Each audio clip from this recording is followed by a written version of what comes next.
નમસ્તે ફ્રેન્ડ, તમારું સ્વાગત છે મારા કિચનમાં. આજે હું તમારી સાથે શેર કરીશ એકદમ ટેસ્ટી એવી આલુ મટર સેન્ડવિચની રેસીપી. આ ફ્રેન્ડ્સ એકદમ સિમ્પલ રેસીપી છે અને ખૂબ જ ઝડપથી બની જાય છે. તમારે સવારના નાસ્તામાં, સાંજના નાસ્તામાં કે ડિનરમાં આવી રીતે સેન્ડવિચ બનાવીને ખાવી હોય તો બનાવીને ખાઈ શકો છો. બાળકોને લંચ બોક્સમાં પણ આપી શકો છો. ખૂબ જ ટેસ્ટી એવી આ સેન્ડવિચ બને છે અને ખૂબ જ ઝડપથી બની જાય છે. તો આલુ મટર સેન્ડવિચ બનાવવાની શરૂઆત કરીએ. એની પહેલાં તમને એક વિનંતી કે જો તમે હજી સુધી મારી ચેનલને સબસ્ક્રાઈબ ના કરી હોય તો પ્લીઝ સબસ્ક્રાઈબ કરી દેજો અને બાજુમાં રહેલા બેલ બટનને પ્રેસ કરી દઈએ. તો સૌથી પહેલાં આપણે સેન્ડવિચની ચટણી બનાવી લઈશું. 1 કપ કોથમીર લઈ લઈશું. 2 ચમચી મેં ફુદીનાની પેસ્ટ લીધી છે. તમે ફ્રેશ ફુદીનાના પાન પણ લઈ શકો છો. અડધો ઇંચ આદુનો ટુકડો, 2 થી 3 લસણની એડ કરી દઈશું. 2 બરફના ટુકડા લેશું જેનાથી ચટણી લોંગ ટાઈમ માટે ગ્રીન રહેશે. 2 લીલા મરચાં એડ કરી દઈશું. સ્વાદ પ્રમાણે મીઠું એડ કરી દઈશું. અડધી ચમચી ચાટ મસાલો અને અડધા લીંબુનો રસ નીચવી દઈશું. ખૂબ જ સરસ એવી ખાટી મીઠી ચટણી બનશે.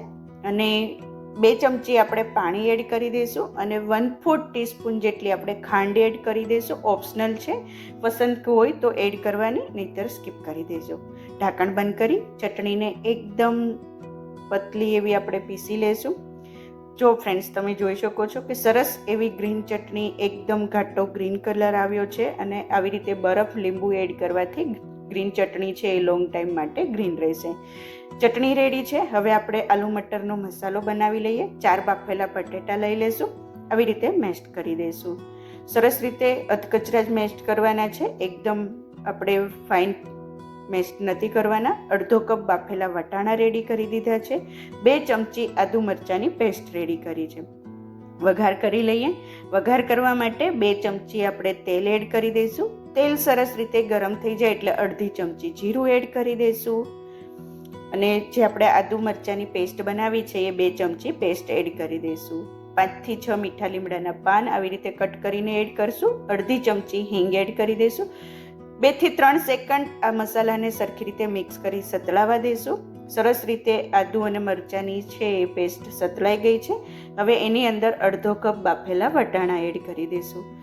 સરખી રીતે મિક્સ કરી દઈશું. ફરીથી 10 થી 20 સેકન્ડ તેલની અંદર વટાણાને સતળાવા દઈશું. અને હવે આપણે મસાલા કરશું. અડધી ચમચી હળદર એડ કરી દઈશું. 1 ચમચી ધાણા જીરું પાવડર એડ કરશું.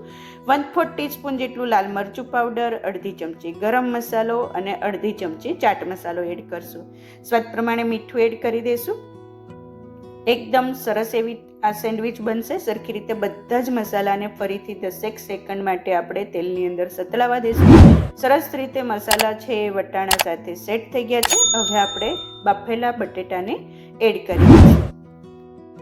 સરખી રીતે મિક્સ કરી દઈશું. બટેટા અને બધો જ મસાલો સરખી રીતે સેટ થઈ જાય એવી રીતે એકદમ સરસ રીતે મસાલો બનાવી લઈશું. તો ફ્રેન્ડ્સ, ખૂબ જ ઝડપથી બની જાય છે. અડધા લીંબુનો રસ નીચવી દઈશું. 1/4 કપ જેટલી ઝીણી સમારેલી કોથમીર એડ કરી દઈશું. કોથમીર થોડીક વધારે એડ કરવાની, ખૂબ જ સરસ એવી ફ્લેવર અને ટેસ્ટ આવશે. સરખી રીતે મિક્સ કરી દઈશું. એકદમ ઝડપથી આલુ મટર સેન્ડવિચનો મસાલો છે એ બનીને રેડી થઈ ગયો છે. જો ફ્રેન્ડ્સ, તમે જોઈ શકો છો કે સરસ એવો મસાલેદાર સેન્ડવિચ માટેનો મસાલો રેડી છે. 10 મિનિટ માટે ઠંડો કરવા માટે સાઈડમાં મૂકી દઈશું અને પછી આપણે એની સેન્ડવિચ બનાવશું. તો હવે 10 મિનિટ પછી મસાલો સરસ રીતે ઠંડો થઈ ગયો છે. 2 બ્રેડની સ્લાઇસ લઈ લઈશું. બંને સ્લાઇસ ઉપર આપણે જે સેન્ડવિચ ચટણી ફુદીના કોથમીરની બનાવી છે એ લગાડી દઈશું.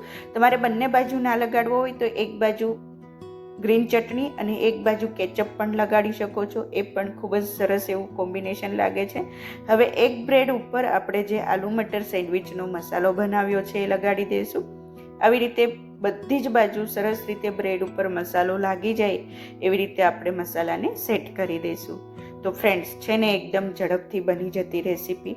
હવે બીજી ગ્રીન ચટણીવાળી સ્લાઇસ છે એને આવી રીતે ઊંધી લગાડી અને હવે આપણે ટોસ્ટર, સેન્ડવિચનું મશીન અથવા તમે તવા ઉપર આ સેન્ડવિચને શેકી લેવાની. ટોસ્ટર સરસ રીતે ગરમ થઈ ગયું છે. આવી રીતે આપણે મસાલો ભરેલી સેન્ડવિચ છે એ મૂકી દઈશું અને બંધ કરી આપણે થોડીક ગોલ્ડન બ્રાઉન ને ક્રિસ્પી થાય ત્યાં સુધી સેન્ડવિચને શેકાવા દઈશું. એકદમ સરસ એવો બ્રાઉન કલર આવી ગયો છે. હવે એની ઉપર આપણે બટર લગાડી દઈશું અને પછી બીજી બાજુ પણ આપણે પલટાવી અને સરસ રીતે બટર લગાડી દઈશું. એકદમ સરસ એવી ક્રિસ્પી સેન્ડવિચ બનશે અને આવી રીતે ગોલ્ડન બ્રાઉન કલર થઈ જાય ત્યાં સુધી આપણે બંને બાજુ સેન્ડવિચને શેકી લેશું. તો ફ્રેન્ડ્સ, ખૂબ જ ઝડપથી આ સેન્ડવિચ બની જાય છે. જો તમે તવા ઉપર શેકતા હોય તો તવા ઉપર સેન્ડવિચને લગાડી બંને બાજુ પલટાવી દેવાની અને ગેસની ફ્લેમ છે મીડિયમ ટુ લો રાખવાની, એટલે સરસ એવી ક્રિસ્પી અને ગોલ્ડન બ્રાઉન કલરની સેન્ડવિચ બનશે. તો ફ્રેન્ડ્સ, સરસ રીતે સેન્ડવિચ શેકાઈ ગઈ છે. ટોસ્ટરમાંથી બહાર કાઢી 1 બાય 1 આપણે બધી સેન્ડવિચને આવી રીતે બનાવી લઈશું. તો એકદમ સરસ એવી ટેસ્ટી એવી મસાલેદાર આલુ મટર સેન્ડવિચ રેડી છે. હવે ગરમ ગરમ આ સેન્ડવિચને આપણે સર્વ કરશું. તો ફ્રેન્ડ્સ, જો તમે બાળકો માટે આ સેન્ડવિચ બનાવતા હોય તો તમે એમના માટે મસાલા ચીઝ સેન્ડવિચ પણ બનાવી શકો છો. જો તમને ચીઝ ભાવતું હોય અને આવી રીતે સેન્ડવિચ બનાવીને ખાશો તો એકદમ સરસ એવી ટેસ્ટી એવી મસાલા ચીઝ સેન્ડવિચ બની જશે. આવી રીતે બ્રેડ ઉપર ચટણી લગાડી, મસાલો લગાડી, ઉપરથી ચીઝ લગાડી દેવાનું અને સેમ રીતે આપણે સેન્ડવિચને શેકી લઈશું. થોડીક વાર શેકાઈ જાય પછી આપણે બટર લગાડીશું, એટલે એકદમ સરસ એવી ક્રિસ્પી અને ગોલ્ડન બ્રાઉન કલરની સેન્ડવિચ બની જશે. 1 બાય 1 આપણે બધી સેન્ડવિચને સેમ રીતે શેકી લઈશું અને ગરમ ગરમ સેન્ડવિચ હવે ખાવા માટે રેડી છે. તો આપણી બંને સેન્ડવિચ, જે આલુ મટર મસાલાવાળી સેન્ડવિચ અને જે ચીઝી સેન્ડવિચ બનાવી હતી, બંને શેકાઈને રેડી થઈ ગઈ છે. આ સેન્ડવિચને આપણે ગરમ ગરમ સર્વ કરશું. તમે આ સેન્ડવિચને કેચઅપ અને ગ્રીન ચટણી સાથે સર્વ કરી શકો છો અને જો તમને પસંદ હોય તો થોડીક આપણે પોટેટો ક્રિસ્પ્સ સર્વ કરીએ. ખૂબ જ સરસ એવું નાઇસ ક્રન્ચી કોમ્બિનેશન લાગે છે. તો ફ્રેન્ડ્સ, ખૂબ જ ઝડપથી એની ટાઈમ ખાઈ શકાય એવી જોતાં જ ખાવાનું મન થઈ જાય એવી આપણી આલુ મટર મસાલા સેન્ડવિચ રેડી છે. તો તમને આ રેસીપી કેવી લાગી મને ચોક્કસથી જણાવજો અને જો તમને આ રેસીપી પસંદ આવી તો પ્લીઝ લાઈક કરજો, શેર કરજો, સબસ્ક્રાઈબ કરી બાજુમાં રહેલા બેલ બટનને પ્રેસ કરી દેજો જેથી તમને મારી નવી નવી રેસીપીઓનું નોટિફિકેશન મળતું રહે. Thank you for watching.